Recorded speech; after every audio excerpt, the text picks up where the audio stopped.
Good evening, everyone. Welcome to this week's episode of the Necromaniacs Horror Podcast.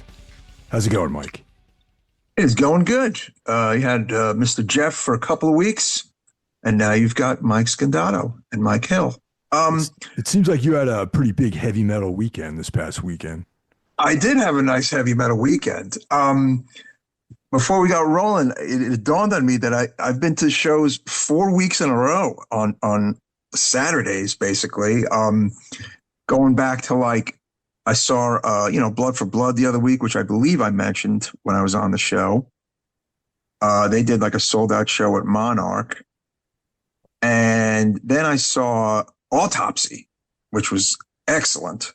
They played with the Texas band Imprecation and our buddy Henry's band Impure. They were on the bill. Right on. Really good, black death metal band. And then this past weekend, I saw none other than Deicide, Behemoth, Immolation, and Rotting Christ at the Palladium in New York City. There is one more show that I can't even remember because it's been 4 weeks in a row that I've been to shows. Oh, the other show was the return of Straight Ahead with Gorilla Biscuits. That's the other show I saw. So yes, I've been going to lots of shows all on Saturdays, and been having a good time. But man, Deicide were just so fucking great, Mike. They were awesome. We were also chatting a bit about how neither of us are too into the new era of Behemoth stuff, but Behemoth were clearly the headliner. I mean, they're huge. This club, though, I think it was a 3,000 person club that was sold out, which despite all of the Rock is Dead articles out there, the last 4 shows I've been to have all been sold out venues of over 1,000 people at the minimum. So I don't know how dead rock music is, Yeah, I don't pay attention to that shit. I know that people are still going to see shows and yeah. And the age ranges at these shows is really interesting, in particular the Deicide Behemoth show, because you had just teenagers there wearing all old school death metal band shirts, and then you had people in their 50s who've been listening to Deicide since the first album. You know what I'm saying? So a really interesting mix of crowds. And we saw our buddy Mike Score from All Out War there, and he took his teenage son to see the show. So there you go. Yeah, awesome. Yeah. And pretty much it was everyone I know except for me went to that show this weekend. Ah, man, poor Mike. Mike missed a good one. Not going to rub it in too much. Nah, but, dude, I was telling you, there's a lot of moving parts going on right now. Good stuff, but nonetheless, very busy and preoccupied right now. So I haven't really been going to any shows or really doing a whole lot lately. Just getting some stuff sorted out here. That's fine. I mean, look, the shows will be there after you're done with your adult stuff. You know what I'm saying? Exactly. The shows will always be there, as they say.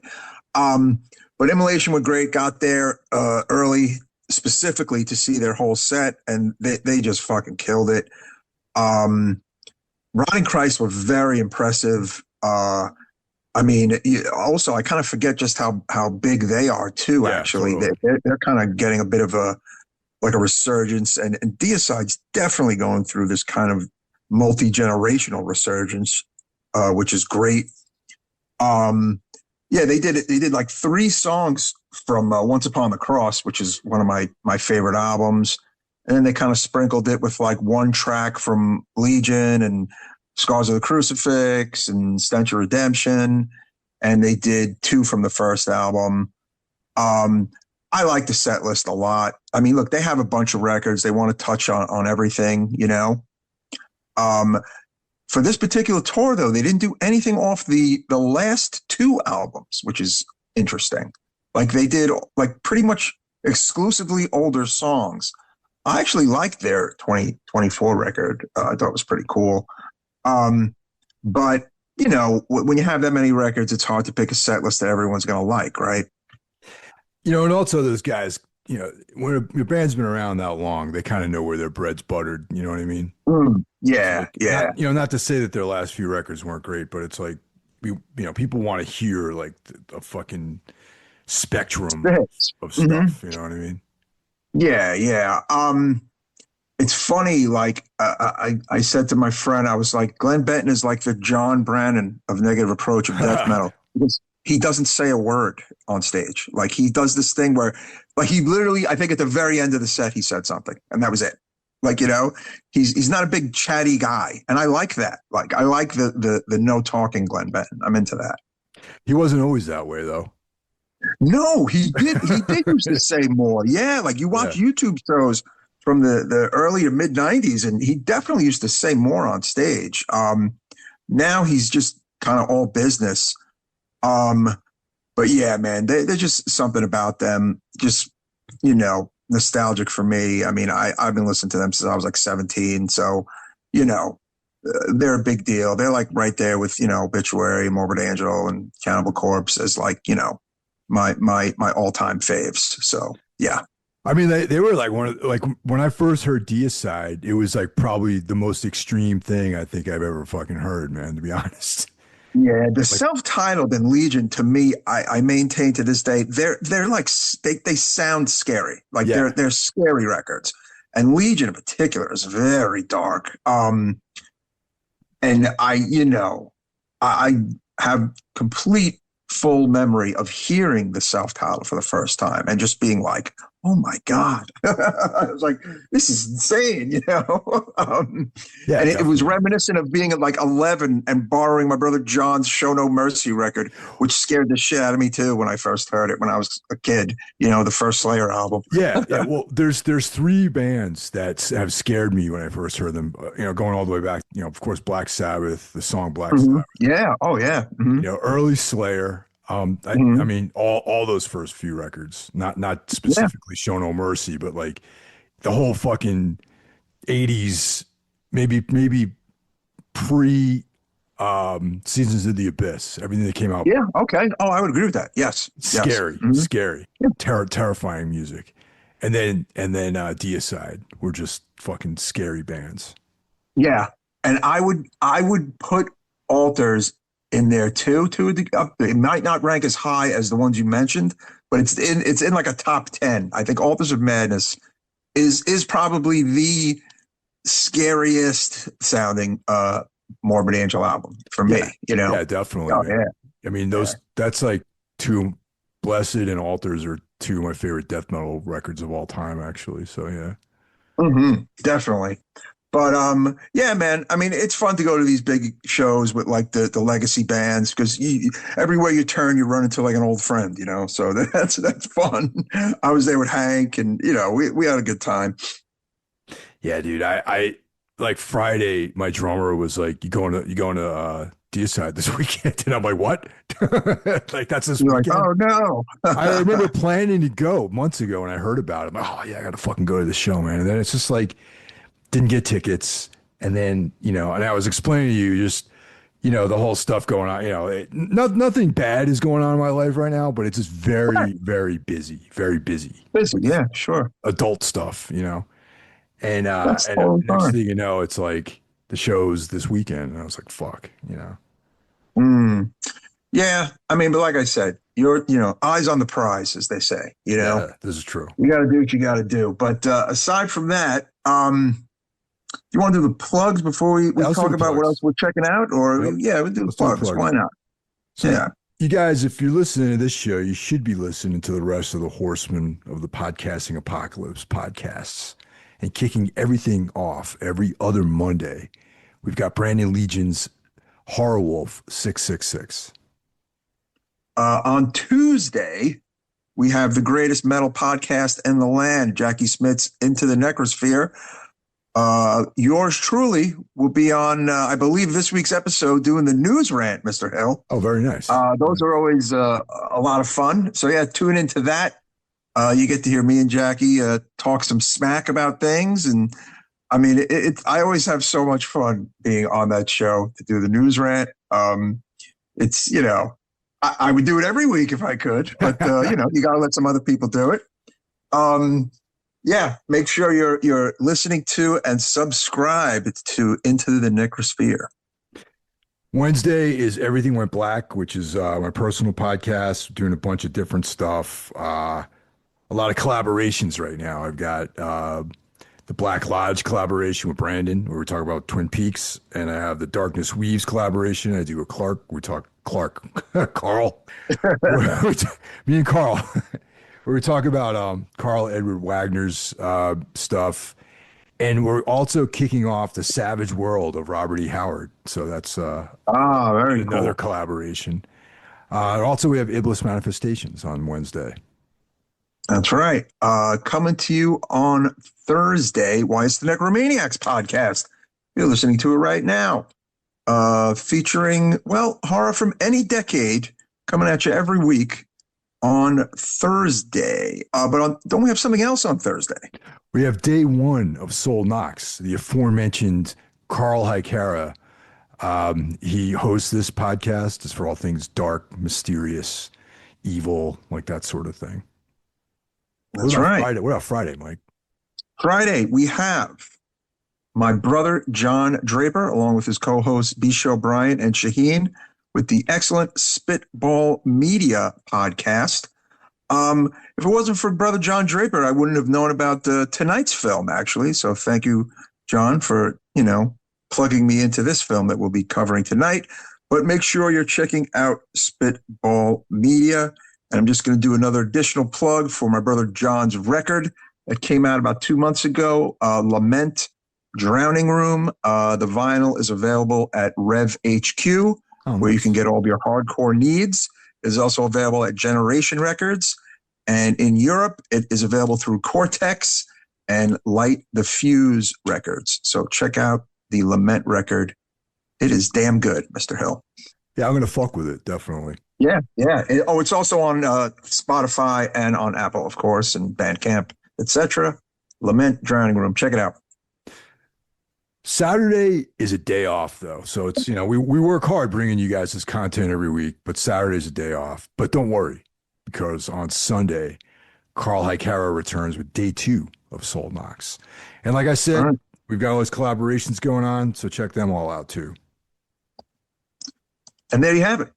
The horsemen of the podcasting apocalypse. Please subscribe to all of these excellent podcasts and tell them Mike Scandato and Mike Hill sent you. That's right. Did you check anything out, Mike? Anything cool besides that Deicide show? Let's see. I am in the throngs of the final season of Euphoria on HBO Max, Mike.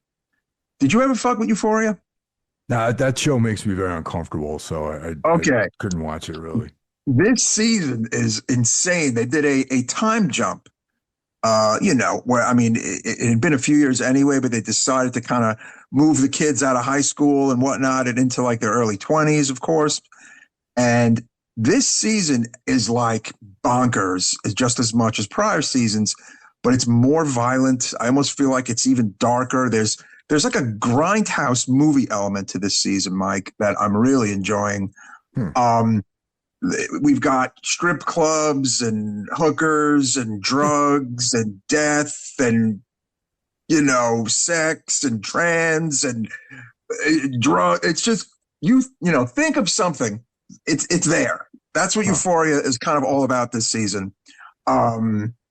So yeah, I'm really enjoying it. It's funny because some people are talking about it's gone over the top, and I'm like, that's the reason you're watching this show. What do you mean it's gone over the, like, get the hell out of here. Like, why are you watching the show if you're offended by anything on this show? Like, Yeah. That's literally the reason people are tuning in. But because there was some weird stuff that happened in some of the earlier episodes that some people didn't like, but it is just so wild, and it just clicks a lot of boxes for me. And, I would even dare I say it's like horror adjacent practically this season. Wow. In the sense of like some of the violent things that happen and darker things that happen. And, I think for a lot of people of a certain age, what made it more uncomfortable was the fact that everyone was high school students in the earlier seasons. But in this final season, they're people getting married, and it's different. So I think aging the cast a bit to go along with what they actually are aged was actually a good idea. And yeah, I'm really enjoying it. I someday I might check that out, but the high Mhm. school aged young I'm just not into that really. Debauchery, yeah, Yeah. the high school debauchery was a bit much for some people. Yes. Yeah. But yeah, I like the show a lot. Aside from that, Jane and I missed out on our catch up of Mad Men this weekend, but we're going to get back on the horse, I'm sure, because we're kind of like midway through the second to last season. And look, I don't got to sell Mad Men. I do it all the time. Either you watch the show or you don't. Either you like it or you don't. But I literally try to watch it once a year at this point. And I jumped into Miami Vice season 3 recently because I know seasons 1 and 2 very well. And it was interesting to kind of just jump in on episode 1 of season 3 because none other than Liam Neeson is the star of. Oh hell yeah, dude. Yeah, like a mid 1986 Liam Neeson Nice. as an IRA terrorist, and that was a very good episode actually, the first episode of season 3. So Yeah, I don't um, remember him being in there in that, but yeah, yeah, oh yeah. I need to revisit that too, man. Oh, absolutely, dude. I mean, dude, like there's like a future star in every episode, like you know what I'm saying, or someone who becomes a star later in the 80s or in the 90s or whatever. It's just so wild how many people were on that show. It's unbelievable. But yeah, this one, like, young Liam Neeson, very interesting. That's awesome, dude. Yeah. Yeah, yeah. So Miami Vice is always watchable. Um, and certain episodes get super dark. I mean, if largely, obviously, it's crime drama, but certain episodes they kind of toe that line of being like almost horror adjacent, but like not really. But yeah, I mean, and it's also in line with some of the movies we've been doing recently. So for Yeah. sure. I used to love that show, man. Definitely. I need to revisit it. Oh yeah, worth anyone's time. Yeah. And of course, the movie's coming next year. So the second shot at a movie, you know something is popular when there's literally another attempt at making a movie out of it. So yeah. I caught Hokum over the weekend. Oh, okay. How was that? I loved it, man. I thought it was cool. Mm. I mean, I'm a fan of what's the dude's name? McCarthy. Um, that guy. Yeah. Well, he's no, his prior films are fucking awesome. So Yeah. yeah, I bet this is great too. Yeah. Caveat and of course Oddity. Oddity. Yeah. No. Hell yeah. Mm. Yeah. Definitely going to see this movie. And have you seen Wayward Pines? I know this is random, but have you seen that TV show?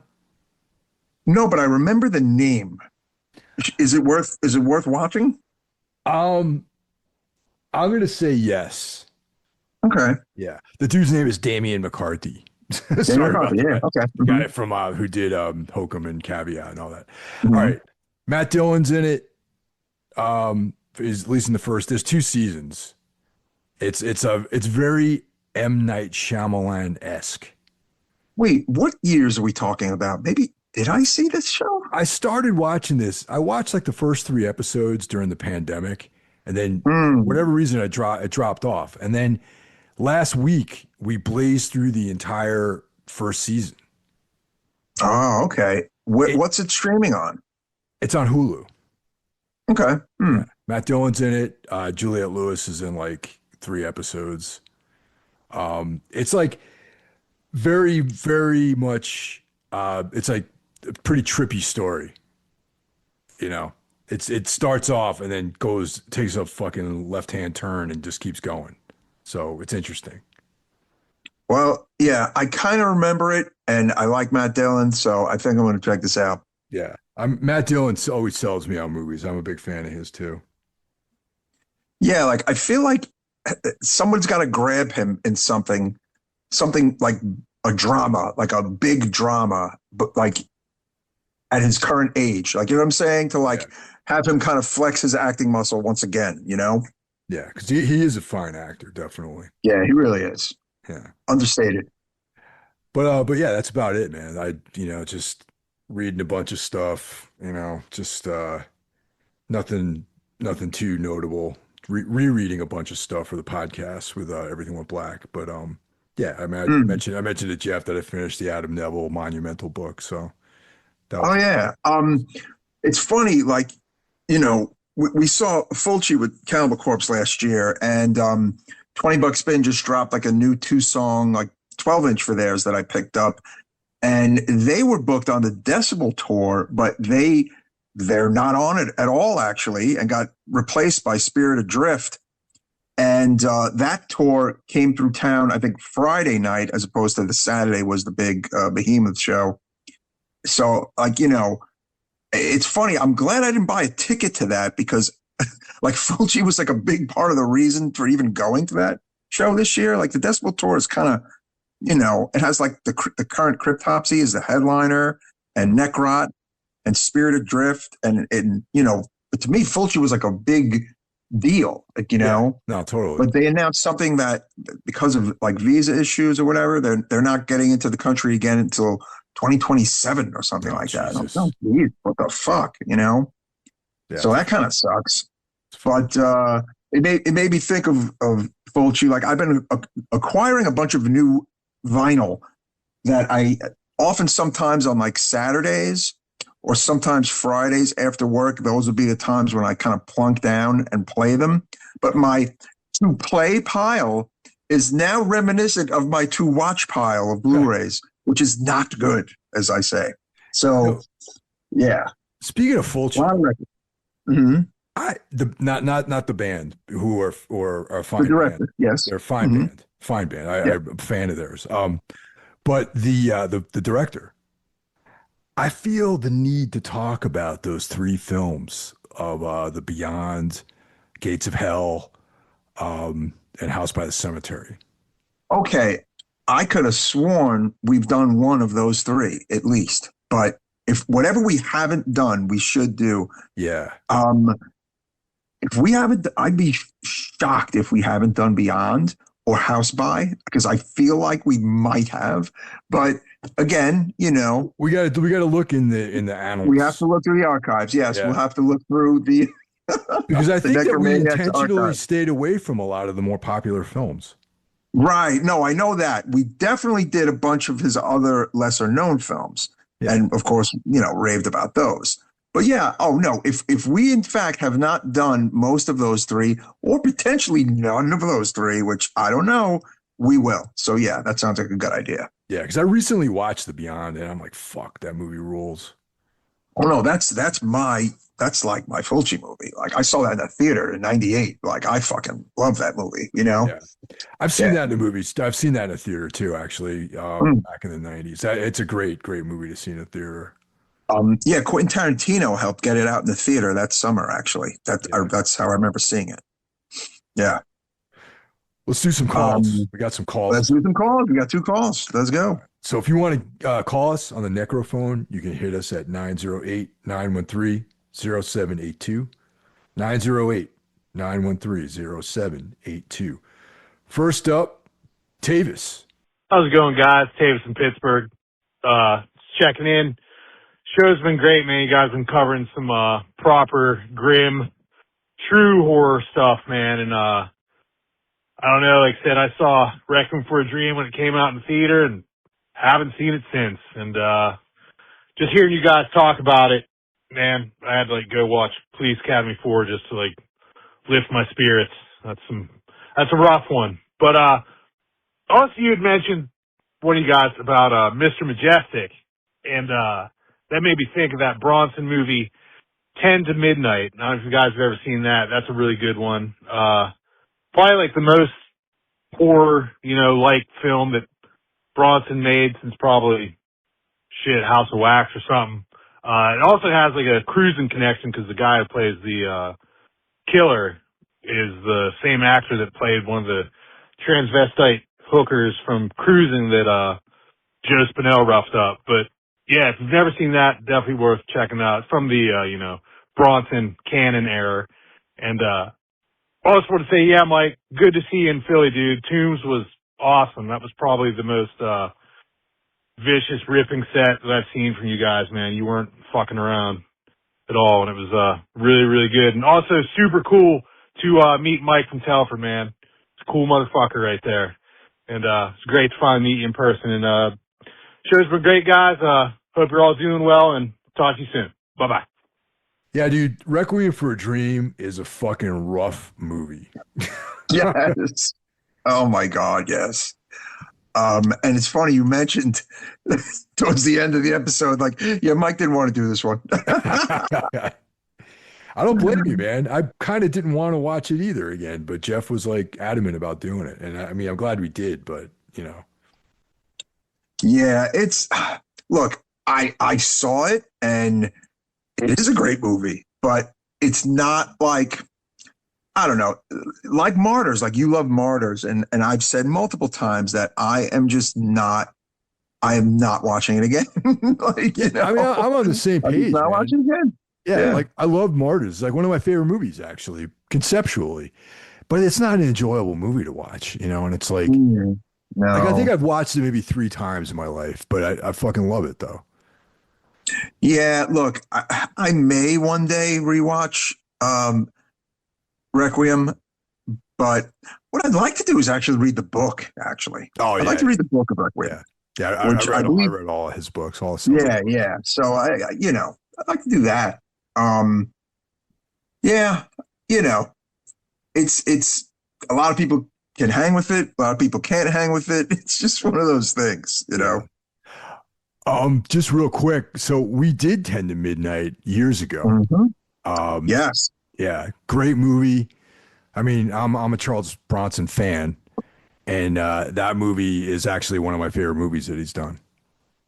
For those curious, Necromaniacs podcast covered it on episode 36 in May of 2019. When we were doing double shot episodes, kids, we did Cobra and 10 to Midnight together. So go into Podbean and, you know, type in on the Necromaniacs, type in 10 to Midnight or Cobra, and you'll find the episode. That was actually, to my recollection, a good episode because we really liked both movies. And Cobra and 10 to Midnight kind of paired well. So that's actually a good double feature, man, to be honest. Yes. Yeah. And I didn't know that dude was in Cruising. I didn't know that guy was in Cruising, man. I didn't pick up.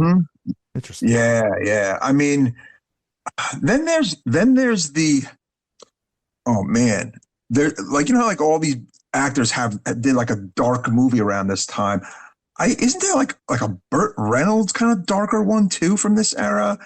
I can't think of the name of it. I don't know, actually. Kind of gets a little dark. Well, there's Clint Eastwood's, you know, the Dirty Harry stuff also. Yeah, exactly.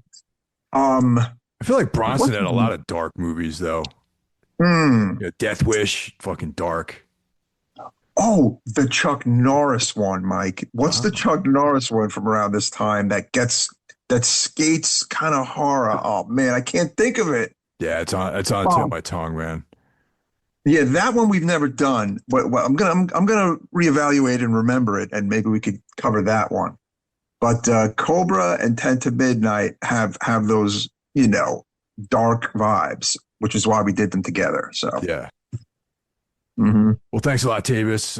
You know, great, always great hearing from you. Up next, we got Bill from Santa Fe calling back again. Hey guys, this is Bill in Santa Fe. How's it going? I enjoyed your last neo-noir podcast, 52 Pickup. I had not seen that one in a while, and made me revisit it. Rented it from the local video store. Shout out to Video Library here in Santa Fe, still going strong after 40-something years. And that reminded me of another film from the late 80s that has some noir elements. It's a favorite of mine, Johnny Handsome, directed by the great Walter Hill. And this one's got a pretty stacked cast. Mickey Rourke Prime. I think this was the last, you know, great film that from that era of Mickey Rourke. I think he followed this one up with Wild Orchid and went downhill from there. But yeah, I feel like if he had died after this movie, you know, he would have achieved this sort of legendary status. But I guess he did come back and make a few good ones.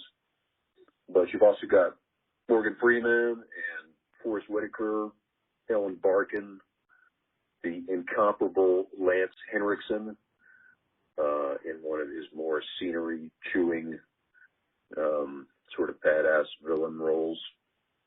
I've always been a big fan of Lance. He's got a real presence on screen. The guy's got a really interesting story, too. I recommend his book, Not Bad for a Human. It's a good one. I don't think he learned to read till he was like 30. But, yeah, he's got quite the filmography and quite the story. And, yeah, so love to hear your thoughts on that one. And I was wondering if you guys had heard of this concert, this festival in Montana, Fire in the Mountain, the Fire in the Mountain Festival. It's like this, I guess, kind of eco-friendly, conscientious metal festival that looks pretty cool. Neurosis and a bunch of other great bands. Anyway, look forward to the next podcast. Adios. Thanks for calling, Bill. Johnny Handsome. That's prime Mickey Rourke, man. I saw that movie one time and I really enjoyed it. You know what? I've never seen it. I remember the box cover and the poster, and I believe I remember when it came out. I mean, this is like post Angel Heart and like post 9.5 Weeks. I don't think it was a huge hit, but I think it like people have kind of reevaluated it later and said how good, solid of a film it was. So yeah, I definitely want to see it finally. Yeah. It's and like Bill mentioned, it was kind of like the last of his phase one era for him. His 80s stuff, yes. Yeah, and then he kind of disappeared. But The Wrestler is a fine movie. He came back years later with The Wrestler. Yes, like he kind of disappeared for a large chunk of the 90s after like the Harley Davidson and the Marlboro Man with Don Johnson, which is another movie which is actually pretty cool and worth kind of seeing again. Which, I don't know if it's necro worthy, but it's just kind of a cool movie to check out. But yeah, he disappeared for a large chunk of the 90s, only to come back in the O's with The Wrestler and Sin City and, did some bangers, Yeah, he would pop up here and there. He was in like Buffalo 66. I remember he had a very small part in that. He shows up, you know what I mean? Yeah. I love, I think he's a fine actor, honestly. Maybe he doesn't, some of his roles he didn't shine in some of those, maybe because of the quality of the writing, but I think in general, he's a great actor. And no, absolutely. He's fucking great, legend guy, definitely heard of Fire in the Mountain. That sounds like a cool festival. I know that, I heard about that a couple of years ago. I know Steve Von Till, Harvest Man, played that. And now I believe the new version of Neurosis is playing that this year. So it should be cool. Wow. That's sick. Yeah. I wonder how much touring the new Neurosis will do. Probably not much. I mean, they weren't doing a lot of touring, like, in the final years with that, the previous version of the band. All those guys have they all got like kids and, lives and stuff like that. Yeah. But I didn't listen to the whole record. Like I listened to like that first track and shit. Fucking awesome. Oh no, it's a great album. Yeah. I was shocked, and no one knew about it. Like, because I didn't know at all that Turner was in the band at all until the record came out. And it's like neither did Jeff. Yeah, they did it really cool. I mean, the way they did it was very cool. Like, you know what I'm saying? Like, they kind of did it reminiscent of like when Death Spell Mega puts out an album now, they just put it out. Like, you notice that? Yep. And like Funeral Mist, they just put it out. There's no nothing. There's no advertisement. There's no like, and I think that was the move for them to just, we put it out. Boom, Yeah. Nah, definitely much respect, man, But yeah, that was a very shocking discovery to find that Aaron Turner was in the band, and none of us knew that he was in it. Very cool. Yeah. Thanks, Bill. Thanks for calling. definitely love to hear from you guys. So hit us on that line, 908-913-0782. Hell yeah. Thanks for the support. That brings us to this week's feature film, Primate, directed by Johannes Roberts, written by Roberts along with Ernest Riera. Mm-hmm. And this came out September 18th, 2025 at Fantastic Fest, and then released in the United States January 9th, 2026. So it's a new 2026 film. It's 89 minutes long. Mm-hmm. Currently, it's streaming on Paramount, I believe, right? Yes, Paramount Plus. It's funny. This is yours and I, our first 2026 movie of 2026 that we're covering. How about that? That's right. And I got to be honest, dude. The half of the year is almost over, and I'm not. There's two films that I've seen this year that I love. Uh-huh. So, but it's not like years gone by where there'd be like a gang of movies that I'm looking forward to seeing, and I'm already trying to put my list together. It's not like that this year. Well, no, what kind of, if you really think about it, though, what happens every fall where we're running around because there's a lot of good movies to see.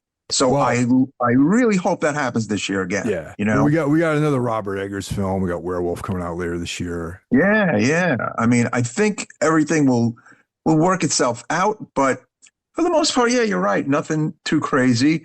But it's funny. I didn't know going in that this is the director of the two 47 Meters Down movies, which I like, those shark movies. Yeah, those are cool. Yeah.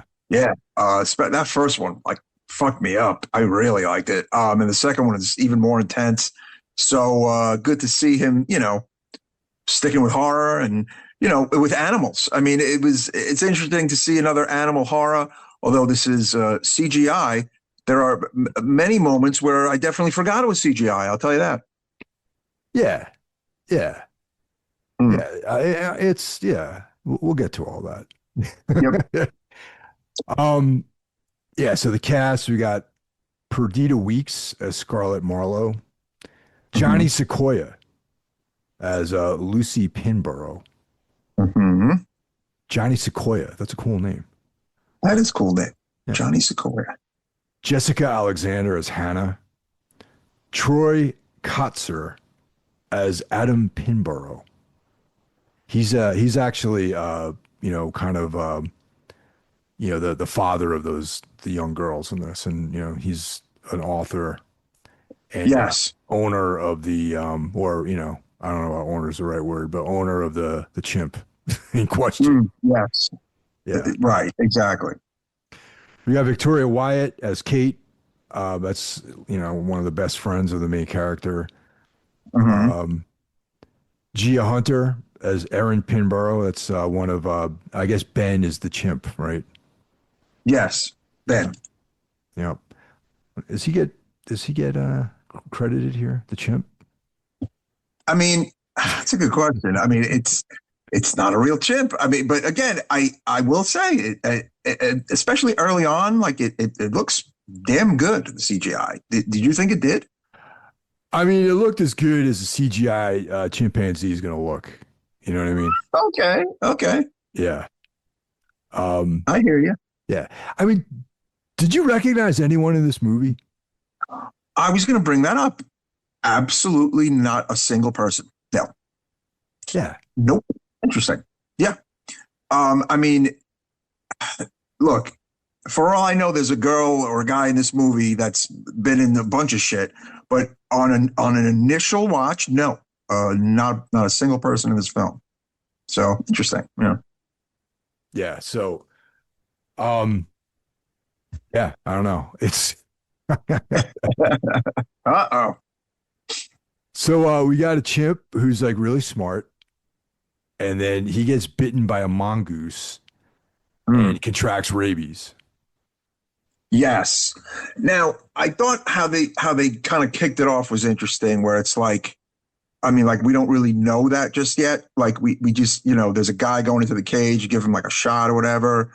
and he just kind of gets pulled in. He gets his face ripped off. I actually thought that was a cool scene. No. I have a note about the face scene. So that, Oh, okay. yeah, that's like, I was like, oh shit, this is like, for real. You know what I mean? Like that was an awesome like face ripping scene where you see like the skull underneath it. I thought that was pretty. Yeah, yeah. No, good, pretty good, decent effects. I thought so. Yeah. So yeah, and that's actually like a time slip too, because that takes place like later, I guess, and that's Mm, then the movie starts like 36 hours earlier or something like that. right, right. And it takes place in Hawaii, of course. Yeah, Hawaii, and there's like a bunch of these fairly basic ladies getting together for a big weekend, and they have like Mm. there's always like the guy, you know, or I'm going to say this for there isn't always the guy that goes to hang out innocuously with three women for the weekend. I mean, he almost, it's like he's the perennial friend, as they say, the friend. Like, he's not with any of the girls, Well, but he he just probably broke wishes up. he was one of the girls. He's like, you know what I'm saying? Is it that Yeah. kind of thing? Like, He's like the friend, and then Lucy, like she just broke up with her boyfriend, right. It's one of those. Yeah. and so it's this kind of thing, this like budding. I'll come out and romance. say it. Guys, it's the person you never want to be. You never want to be that guy. No. You never want to be the guy that's like hanging around, with these girls that kind of just have no real interest in you, kind of sort of to a weird Dude, degree. I'm going to say this, and I don't care how it sounds. All right. I don't give a fuck. There is no way I'm going to go away I don't give a fuck how this sounds because Yeah, no, that was my kind of, I soft said it. I kind of soft said everyone it's the knows guy you don't want to be. this Right. is You don't true. want to be that guy. All right. And Mm. I feel like we primarily have a male audience anyway. So it's like, Yeah, but some girls might be laughing, going, "Oh yeah, that guy." if I'm going on a weekend with three women, I'm going to try something, man. You know what I'm saying? Of course. For I sure. mean, look, and if you're going, you definitely like one of them. There's Otherwise, a reason to go away. Right, exactly. You know? And there's definitely one that is the reason you're going. Yeah. Right? I mean, let's be honest. Absolutely. Yeah. But Oh this my fucking God. guy shows up. No, the friend. He's a friend. Like, look at the friendship. You know what I mean? Look, we're not saying men and women can't be friends, Oh no. but No. in these kind of teen movie things, it's kind of like a trope, right? At that age, for sure, dude. At that Yeah. age, that is never happening for me. No, no, no, no. But yeah, I mean, look, the movie has its kind of teenish qualities, like, you know what I'm saying? I mean, although are they college now? I'm trying to They're like remember. college age I girls. think it's college age. Right, right, right. Yeah. And none of them are super annoying that you're kind of wishing death on them right out of the gate or anything. Honestly, I have to say, there's one that's annoying. yeah, but I'll say this. I almost feel like this movie treated the death of a lot of them very kind of like, oh well, kind of like, like I felt more bad for some of the deaths in this movie than I think the movie did, is what I'm trying to say. Yeah, they existed just to be killed, basically. Yeah, like, but not and in the like emotional, but not like in a sick like 80s slasher way. You know what I mean? right, right, right. And I saw some commentary from people who talked about it. Were like, did you feel like they should have felt more bad as each one of these people were dying? And it was like they kind of just were like, oh shit, she's dead. Okay, let's keep going. Yeah. Like there was not a lot of empathy in this movie. No, not at all. And well, so anyway, the setting is that these three ladies. Oh, actually, there's an even more annoying part where they're on the plane. Mm, And there's these two like super frat bro like guys. One dude's got like a backward baseball hat on, yes. and they're like, like I thought they were two herbs, to be honest with you, but Right. one of them was like, oh, like the hot guys from the plane, you know? And I was like, what the fuck are these women talking about, man? You know, but anyway. So yeah, one of them has like their number, so that comes in handy later on. You know what I mean? Yeah, thank goodness. Yes. Yeah. So the setting is they're going to a weekend house in Hawaii. Um, the dad is away because he's an author. Oh, also the dad, and this kind of was weird. I thought that the father was like deaf and mute. Steph. Oh yeah, he's like completely deaf. Yeah. Yeah, I can't hear anything. I mean, I know Mhm. there's a reason for that too. It's kind of like at the end it adds like a little tension to one of the scenes, but it was kind of like neither here nor there really, I thought. Mm. So he's like a famous author, he is the caretaker of Chad the chimp or whatever the hell his name is. What's the Ben the chimp, right? And they grew up with Ben. He's very smart. He has this iPad where he communicates with people with. Mhm. And and that's kind of the setting, right? And then Right. slowly things just start unraveling because he gets the rabies starts taking over. Yes. And then what about the water angle where they talked about like the chimp being Yeah. afraid of water, or like chimps period are just afraid of water? I actually Well, did not know that. yeah, they can't swim because they have too low a body fat. Interesting. Yeah, so they're not buoyant. So a chimpanzee cannot swim. That is actually true. Wow. Yeah. That was actually I was cool that they had that in there. I thought, you know what I mean? I mean, it's something to think about if you're ever attacked by a chimpanzee. You know, if you're ever attacked by a head for the chimp, fucking water. Yeah. I mean, Jesus Christ. Hmm. yeah, if you ever find yourself in that situation where there's a rabid chimpanzee, jump in the water. Look, something else is going through my mind throughout this movie is that you have a chimpanzee in your house and he's all cute, and look, they look cute and they're great, but there is a chance it could just rip you to shreds. There's always that chance, I almost feel Easily. like. No? It's a Without wild rabies. animal, dude. Yes, well, without two rabies. things are afoot with chimps, okay? They're basically the same as humans.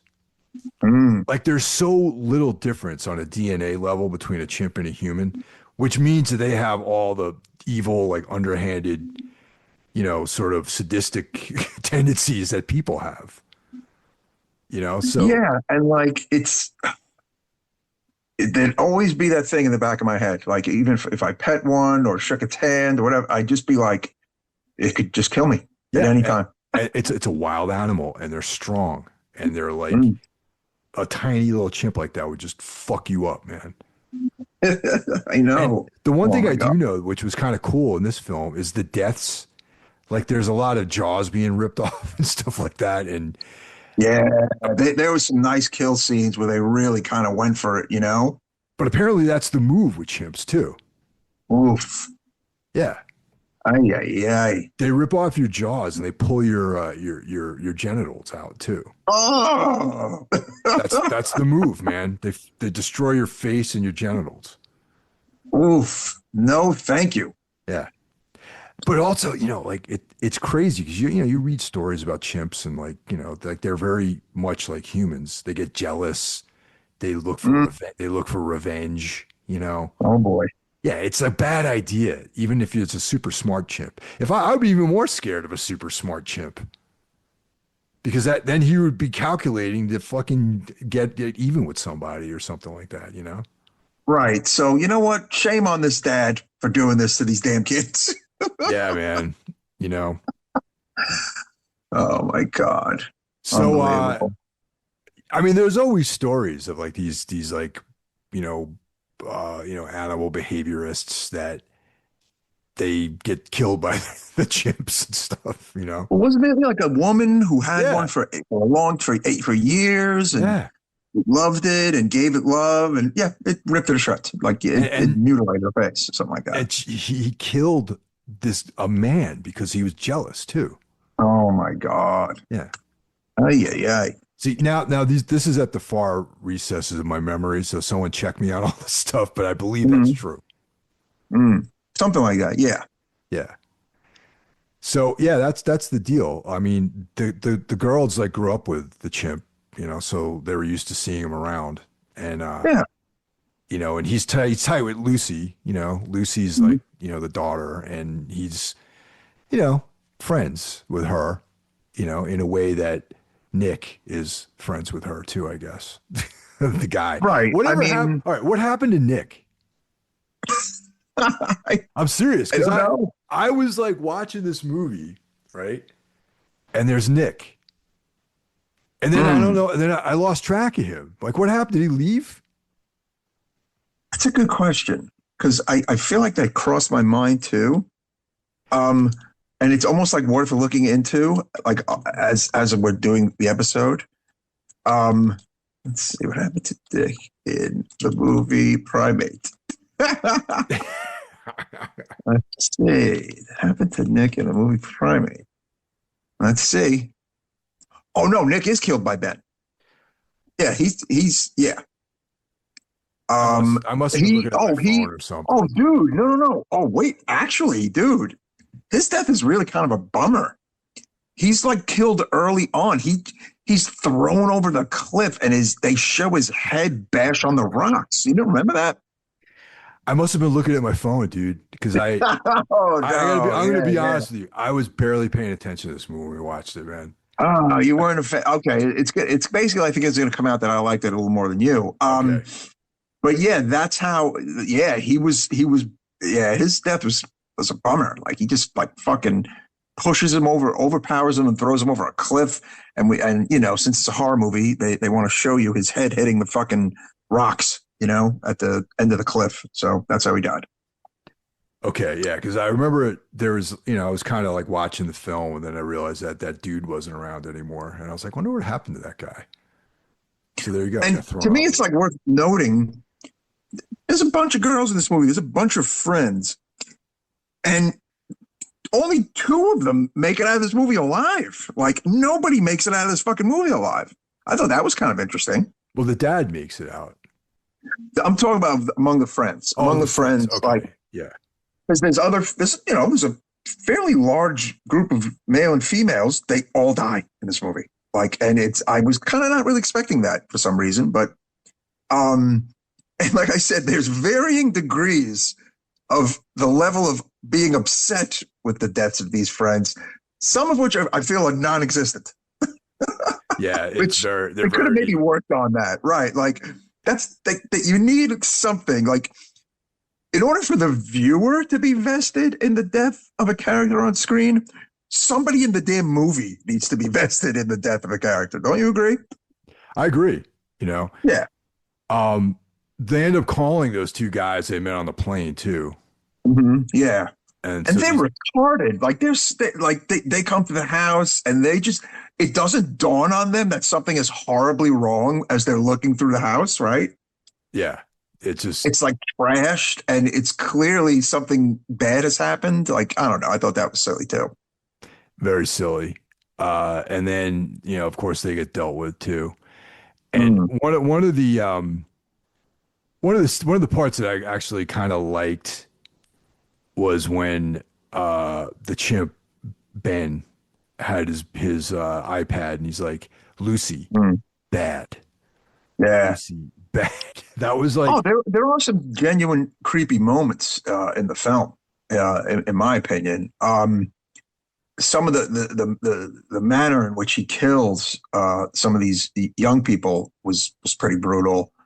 And then somewhat kind of like a bummer, like the one girl who kind of lived through most of the movie until like the near end who gets killed. Like I felt bad for her. But yeah, I mean, look, it's the movie. It seemed very kind of amateurish at times. Did you get that vibe? well, Kinda? yeah, especially because I liked the shark movie. You know? Yes, yes, But this is the thing. I felt bad for the chimp too, man. You know? yeah. I was going to get to that. I was that bummed me out that there's movies about a rabid chimp like wilding out and somehow he's the bad guy. Like, you know what I mean? It's like, Yeah, it's not his fault. There's also not of empathy. There's no empathy for the fact that the poor chimp caught rabies. Like there's no attempt. Is there an nope, attempt to save the chimp in any they manner? don't Yes or no? address that at all. They don't address Hmm. anything about helping him. You know, I mean, I don't think you can treat rabies actually, but No, I don't think I you think can it's like either. pretty much a death warrant once you get it. But yeah, they were Yeah. just like completely callous towards him, you know? Yeah, that was weird. I mean, like I said, I did like some parts of this movie, but if you're like an animal lover Which I and or am. especially if you love like if you love chimps or whatever, like or apes, it's kind of a bummer movie actually. Well, I do like apes. Hmm. I like reading about different types of primates and everything. Mhm. And and I like animals in general. And the fact that chimps specifically are so close to humans that it's like, it makes it even more sad that he's going through Mm. this, that he's murdering these Yeah, people that like he loved, that he grew up with, and they form bonds, chimpanzees. they do. And like there are glimpses of the chimp kind of somewhat coming to, so to speak. Would you agree? Yeah, yeah. He was like he had these Mm. moments of realization, it seemed. Mm. And so that was a bummer. Like I guess like with the shark, it's hard to have empathy for a shark because they're such like, Killing machines. killing Yeah. machines. Yeah, like they're like the ultimate like predator, you know what I mean? But Yeah. chimps are like humans almost for the most part. I mean, that's the thing. Like, I do think ultimately I liked it probably more than you did, obviously, but Yeah. definitely it's has some issues and some problems. Um, and I'm hoping that I mean, I know there's better movies for 2026 than this one. I Oh mean, this yeah. one just kind of I'd seen some talk about it, some mixed reviews, some good things, some bad things, and I just wanted to see it because I kind of like animal attack movies, actually. So, I don't really, to be honest. Like Mm, I don't like Cujo, you know. Once again, mm, we got a dog who gets rabies. mm. It's not the dog's fault, but he's portrayed as this monster, and it's like that. I don't like that movie. It's different when it's a shark or like a big snake or something like that, I think. Yeah. Um, it's funny. It made me think of the dog movie we watched. It was a Good Boy, Yeah. about how I initially thought that that was CGI and none of that was CGI, whereas this one was full CGI. you know. Yeah. Yeah. But I don't know. I again, as as much as this movie seemed fairly low budget, I do think the chimp did look good, and the interactions with the actors looked good. I'll definitely. I think Yeah. The I mean, I don't know what you think. chimp looked pretty good. There's some definitely good gore. Hmm. There were moments where it had a slasher vibe where he was like stalking these people. Oh, did Um, you see the nod to Halloween in the movie? yeah, yep. In the closet. In the Yes. closet. I was just gonna say that. Yes. Yeah, That was cool. definitely. I like, yeah. I mean, viewers, you'll catch that if you see the movie, or if you've seen the movie. I'm sure that was not lost on most of the viewers. I thought that was cool. And I was kind of, after that scene, I was thinking about if there were other nods to other horror movies, which there might have been, but that's the most blatant one. Um, but I found myself after the movie finished again. There are only two characters left standing of all the young people and the dad. Like there's a lot of death in this movie, and I think they didn't do the best job of getting the proper reactions from the deaths of all these good friends or whatever, or people they cared about. Yeah, no, I agree with Which you. is always kind of interesting to note when you're watching a movie, right? There was no real characterization build up, and it's like for this type of story, I think you need to feel something. Mm, You either need yeah. to feel something or go way over the top, Mm. you know? Like this wasn't like Sharknado. Like it wasn't like what I'm saying, and it wasn't Yeah. like it wasn't trying to be funny at all. actually. Yeah. There's really not a lot of comedy in this movie at all. It's, Yeah, they play it but straight. it ends on a down note though. It does kind of, it is a bit of a bummer because the ape dies and he's killed, he's impaled, whatever. And he's got to be taken out, Yeah. but you do feel bad. You feel bad for the chimp. Um, I found myself struggling to give it a score though, to be completely honest. Like I have an idea of a score that I'll probably just go with. Yeah. But I struggled to like come up with a score too, honestly. You know, you go first. I think I'm actually giving it 3.5 because I do think it's worth seeing actually. And I liked it. And look, if this year sucks, this could be a number 6 movie. This could be number 6. Think about it. I mean, yeah, okay, it could be. Like I'm a little generous with the 3.5. It's probably a 3, but I'm giving it 3.5 out of 5. I was not as generous, Mike. Yeah. I gave it a 2 out of 5. Oh shit. Okay. This is the lowest I've given a movie in a long time. You know, I did not like this film. You know, and it's not only because I felt bad for the chimp. It's because there is no character, like you can't relate to any of the characters. You don't have any feelings for them. I feel like no one, when one of them died, the reactions were weird. I thought, like you touched on. Yeah. And that's really it. It was just like going from scene to scene. And you know, and like we were saying, it's like either, you know, you got to make it so there's some emotion to it, or you got to go like way over the top with the movie, like a Sharknado movie, or like the chimp has like a chainsaw or something. You know what I mean? Yeah. I mean, I don't know. Maybe it wasn't fully fleshed out. You know, that's it. Like I don't feel like it was completely written. Like it was incomplete. It felt like to me, and but I did like the skull scene, like the face ripping scene was good. You know, yes, when that one dude with the backwards baseball hat gets his chest ripped open, that was kind of cool. Yes, and now this is the score was actually really cool. Yeah, the music was pretty damn good. Yeah, I agree. Yeah, the score had this like Italian synth kind of vibe to it, I thought. It did. It actually did. Again, I'm a little generous with the 3.5. It's probably 3. But as I said, who the hell knows what the rest of this year is going to bring? So imagine if this is like a 3 or something like that this year. Imagine Jeff goes, my number 2 film of 2026. Oh my God. That's on point for him, man. Like sometimes he surprises me how much he likes certain films. It's true. That is true. Well, there you have it, folks. Kind of a mixed bag. You know, we did a bit of a Siskel and Ebert on this one. But it makes for a good episode. Yeah, you know, and it's good that we covered something that was pretty mainstream and like, you know, kind of out there in the regular world. You know, it's in the regular world. Exactly. We left the 80s behind and the 70s. But yeah, it's interesting you brought up the Fulci stuff.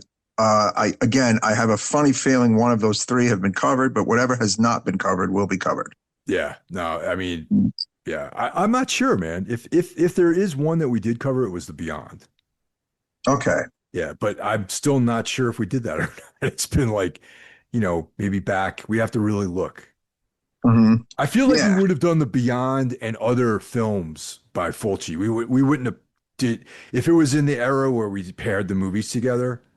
Like I don't think we would have paired The Beyond with like some non-Italian or non-European. No, but I'm almost certain we did do House Spy though. In the recent years, you know. Maybe. We'll do the research, kids. You know. We'll do the research, but we did do 10 to Midnight. That we're certain of. Yeah, that one we definitely did. But yeah. Oh my God, it's so funny. Oh no, how about this, Mr. Hill?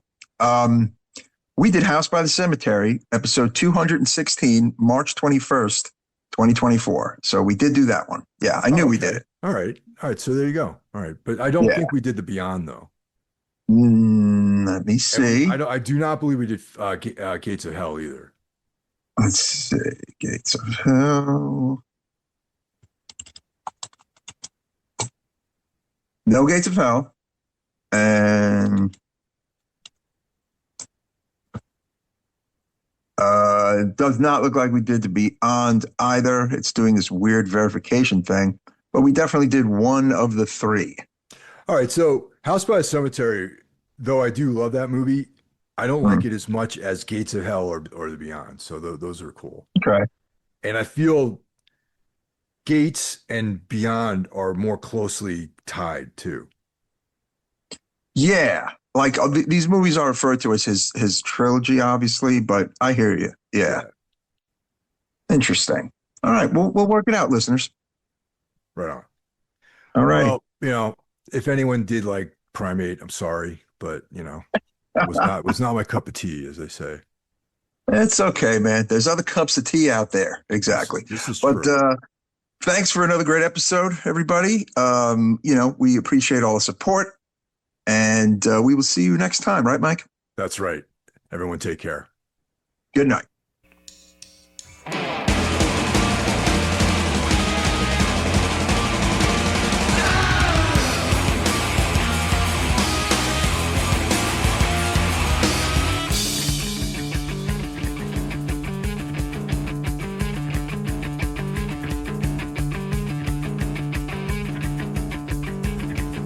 Someone is living inside of you. Their heart is beating inside of you. Something is wrong. Something has changed. Feel your mind turn inside out. Quick, what's your